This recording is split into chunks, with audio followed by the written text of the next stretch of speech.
And I'm going to be the host. I'm really just hired to make sure that all the technology works around here, because the real talent is on the other side of the room, and that is Dr. John and Dr. Kelly. How are you today, Dr. John and Dr. Kelly? Great. Doing well. Well, let's start with real business. What do we think about Michigan playing tonight against Illinois? That's the real business. What do we think about that? We're going to do well tonight? Michigan's going to win. All right. Michigan's going to win, but any given day in the Big Ten is strong this year. So as you can see, I am wearing, I'll back up, my Hail sweatshirt. It'll probably come off for later tonight, because tonight, as you guys are watching this, hopefully, we wanted you to know and remind you that tonight is what, Dr. John, Dr. Kelly? It is our first free webinar for our course called How to Live My Best Life on Chemo. Yes. Correct. It'll be tonight at 8 p.m.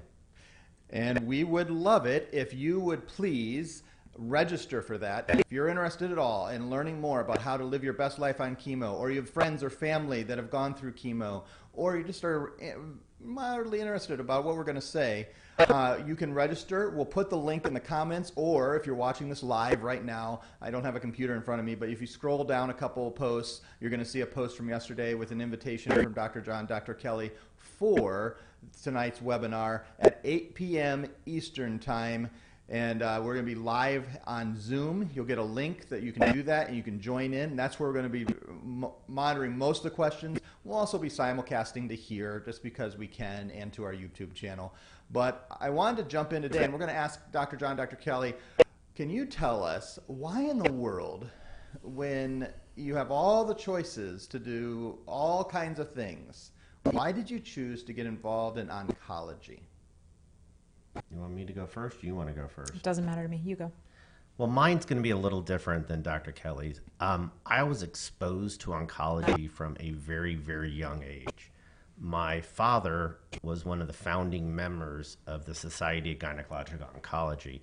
And so as a little kid, I got exposed to oncology. And as I went through training and through med school, and then even got into OBGYN residency, I just kept thinking that I want to have the opportunity to help people going through cancer treatment.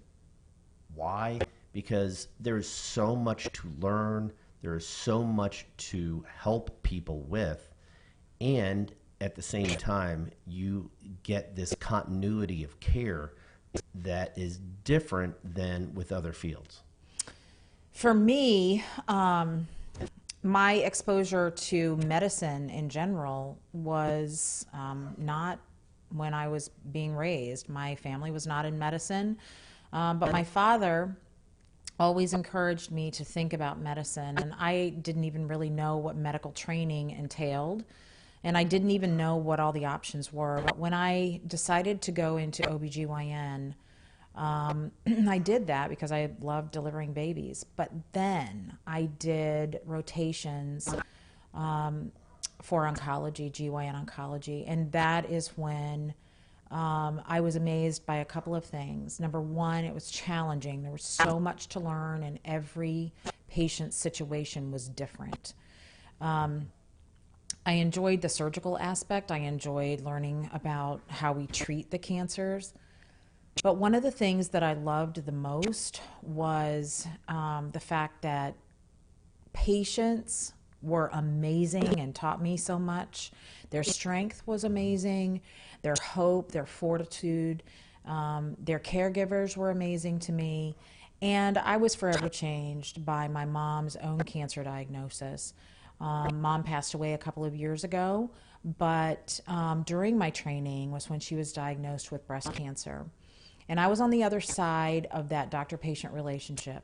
And that forever changed my, I think, career choice. And it changed how I approach patients to this day. And I think John and I have that in common. We're married. We talk about being doctors and cancer care and how to best care for patients all the time.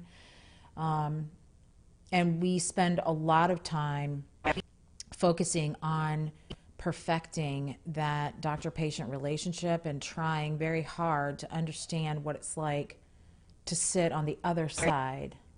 Absolutely. And for us, it is truly an honor to be able to take care of patients in these situations. It's a very challenging situation for the patient. It's a very vulnerable situation for the patient. And to be able to help people to come alongside them during this, it's truly an honor. So we have very different stories, but we have a lot of similarities as we approach the field of oncology. And that kind of goes along with everything. We're at the same place now in life, but came from very different situations. We've had very different paths. So we have very different experiences, but we're both here at the same place now. Right. When you're going through, I mean, obviously, when you are going through medical school and you're choosing what to go through, and Dr. John, you had the connection to cancer and oncology before, but oncology, I would think what most people would think is, man, that's a tough career to go into because there isn't a lot of hope sometimes. There's sometimes it's some of the hardest situations, and there are other medical careers that are like that, but you know, I took my son to the orthodontist today, and for his first visit, and they take all the pictures and put the smiling kids' faces up, and then they'll put the before and after, and it's a very different experience than being a cancer oncology doctor. Tell me about those hard times and what causes you to still do it, even when it's really, really hard. Hope. I think hope is the big thing.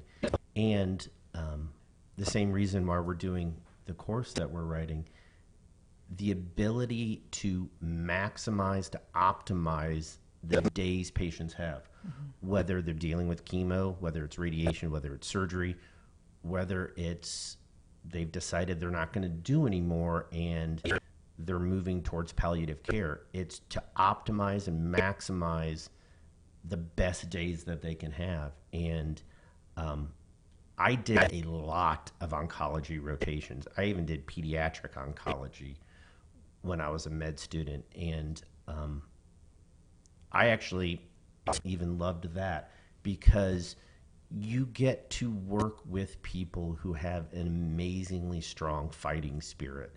And it really rubs off on the doctors. It truly does. Yeah, it changes us.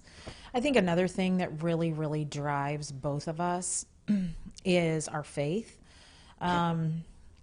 If you realize or if you believe that God has a plan not to harm us, but to help us and to give us hope, then I think that changes your perspective on this thing called life that we're going through. Not everybody suffers from cancers, but everybody in this life has massive challenge. We all do. And we're all in this fight together. And so I think for me, faith is a big motivator, but that thing called hope that Dr. John was talking about, if a patient comes to us and says, I saw another doctor and they said that I don't have much time. There is something about the challenge of finding a potential treatment that can help the patient fight their cancer and have good quality of life, not to harm them, but to help them and to outlive that prediction that they've been given. We don't even like to predict because we don't know. No, we never know. In fact, we won't predict. In fact, I always tell patients, the only thing I can tell you is that if you're choosing hospice, I will say it's less than 6 months because that's required. That's required. But we have no ability to predict. But that challenge of trying to find an exact treatment that will work for that particular patient.